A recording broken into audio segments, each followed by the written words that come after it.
prepared a very good message. God has given me. దేవుడు నాకు చాలా మంచి వర్తమానం ఇచ్చారు. Very few people are there. Just to tell 3 points and stop. కొద్దిమంది మాత్రం ఉన్నారు కాబట్టి 3 అంశాలు చెప్పి ముగిస్తాను. If God gives me another opportunity, ఈసారి మరి పెద్ద మీటింగ్ పెట్టినప్పుడు ఇంకా ఎక్కువగా మాట్లాడాలి. Okay, we will read from the book of Acts chapter 7 verse 20. అపోస్తుల కార్యములు 7వ అధ్యాయము 20వ వచనాన్ని చదువుదాం.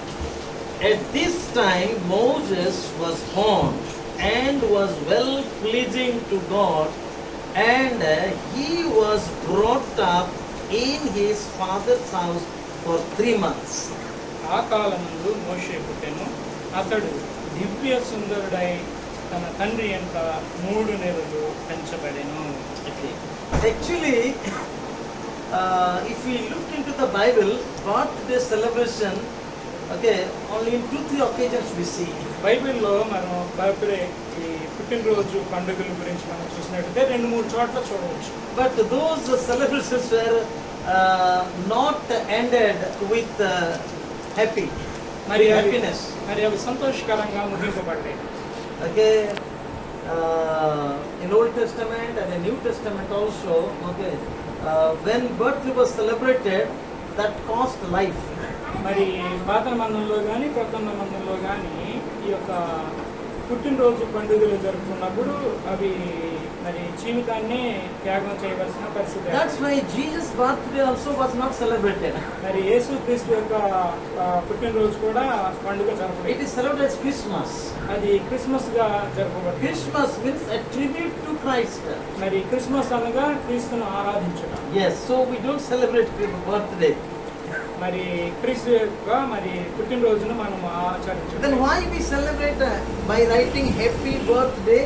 మరి హ్యాపీ బర్త్డే అని మనం ఎందుకు రాస్తూ ఉన్నాం, ఎందుకు చేస్తూ ఉన్నాము? I believe that we want to thank God.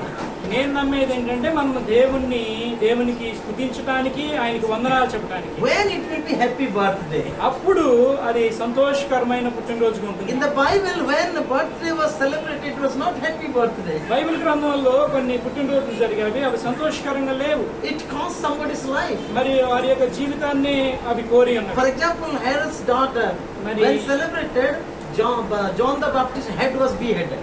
మరి మనం చూసినట్లయితే హేరోదు కుమార్తె యొక్క పుట్టినరోజును చూసినట్లయితే అక్కడ మరి బాప్తిస్మం ఇచ్చి యోహాను యొక్క తలను కోరినట్టుగా మనం చూస్తున్నాం. Then when for Christians it will be happy birthday. అయితే క్రైస్తవులకైతే అది సంతోషకరమైన పుట్టినరోజుగా ఉంది. Birthday, the spelling BIRTHDAY. BIRTHDAY అంటే So for Christian, when we celebrate happy birthday, మరి క్రైస్తవులకు మనం సంతోషకరమైన పుట్టినరోజు జరుపుకునేటప్పుడు when it will be happy birthday, ఎప్పుడు అది సంతోషకరము? let us take the acronym of birthday. మరి ఈ యొక్క బర్త్డే గురించి ఒక్కొక్క అక్షరాన్ని గురించి చూద్దాం.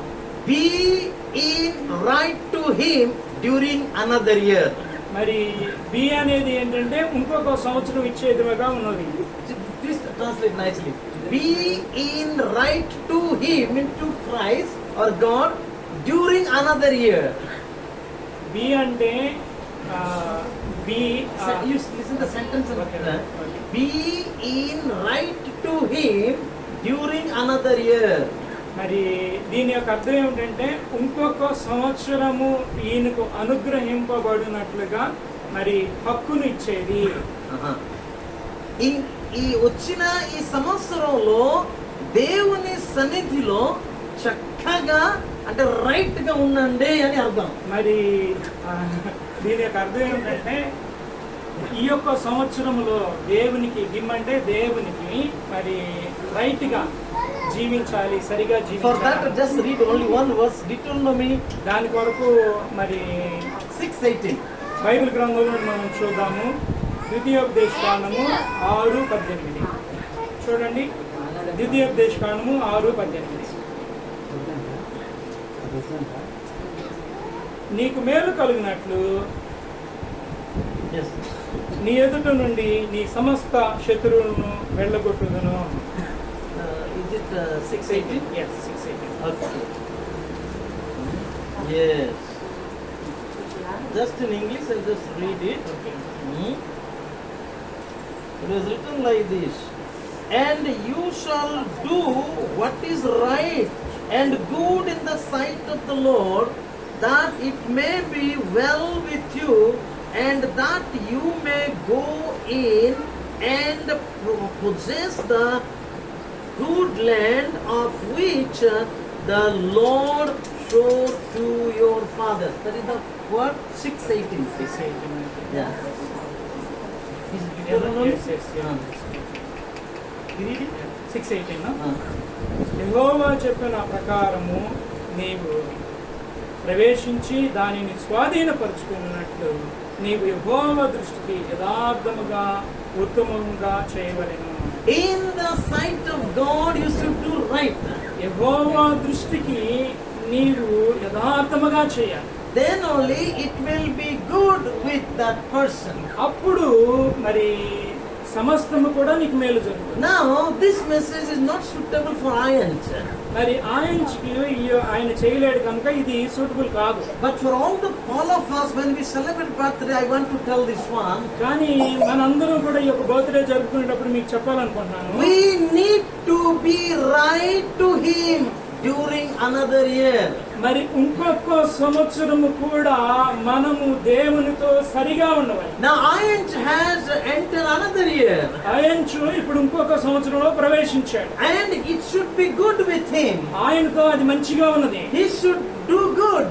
ఆయన మంచి చేయాలి. He should be right in the sight of God. దేవుని దృష్టికి అతను అనుకూలంగా And ఉండాలి. how it will be possible? మరి ఆ చిన్న పిల్లోడు అది ఎలా సాధ్యం? For Christian parents, క్రైస్తవ it is తల్లిదండ్రుల parents' responsibility ఇప్పుడు అది క్రైస్తవ తల్లిదండ్రుల యొక్క బాధ్యత. that he should be right he should be right to God during his year.